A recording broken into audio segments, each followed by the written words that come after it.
Thank you, Mr. President. And I thank Deputy Special Coordinator, Mr. Alagbaro, for his briefing. Unsurprisingly, the briefing paints a grim picture of a dangerous trajectory of the conflict. Colleagues, during the past week, world leaders gathered here at the United Nations. Palestine and the horrors of Gaza dominated all discussions. It started with a conference on the two-state solution, which created a positive momentum that was further strengthened by the meeting of the US President with Arab leaders. All this happened in parallel with almost consensual messages coming from the General Assembly that the suffering in Gaza must end. As the general debate wraps up, we have an opportunity for reflection and for charting the course of action.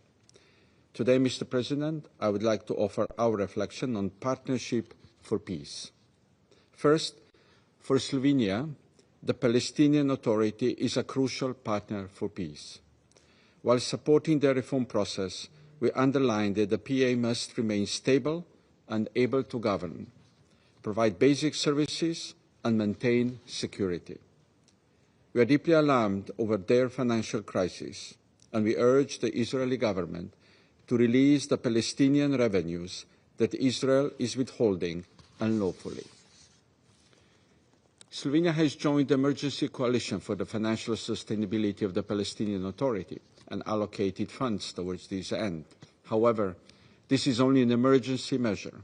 Ensuring the sustainability and functionality of the Palestinian Authority remains a priority. Second, UNRWA is another partner for peace in the region. It is a lifeline for Palestinians struggling with the humanitarian catastrophe in Gaza. It is a pillar for human development in the West Bank and more broadly. We remain steadfast in our support to the agency and the shared commitments we pledged. The agency is an indispensable part of the fibre of Palestine society and is enjoying trust of the community. It is accumulating knowledge, offering opportunities, and carrying political heritage. As such, it must be protected and its mandate renewed. Third, what is becoming clear is that partnerships for peace in the region of the Middle East and in the international community are growing. The leaders of the region have clearly demonstrated their commitment to peace in the region, to peace with Israel. As part of the commitment of the international community to peace, we welcome the new and irreversible wave of recognitions of Palestinian statehood. Each one strengthens the legitimacy of Palestine and moves us closer to a just settlement. The international community is making its voice clear, and we resolutely stand behind the New York Declaration outlining steps to peace. Colleagues, I want to underline that we also hear voices for peace in Israel. We hear families of hostages calling for ceasefire. We hear voices of so many Israelis understanding that their safety and future is intertwined with safety and future of Palestinians. We hear Jewish voices around the globe emphasizing that peace cannot be achieved through war. To these voices and to others, I want to once again repeat our condemnation of the 7 October terror attack. Hamas is not a partner for peace. Hamas and its terror ideology has no place in the future of Gaza. Mr. President, Slovenia is deeply alarmed by the surge of violence in the West Bank.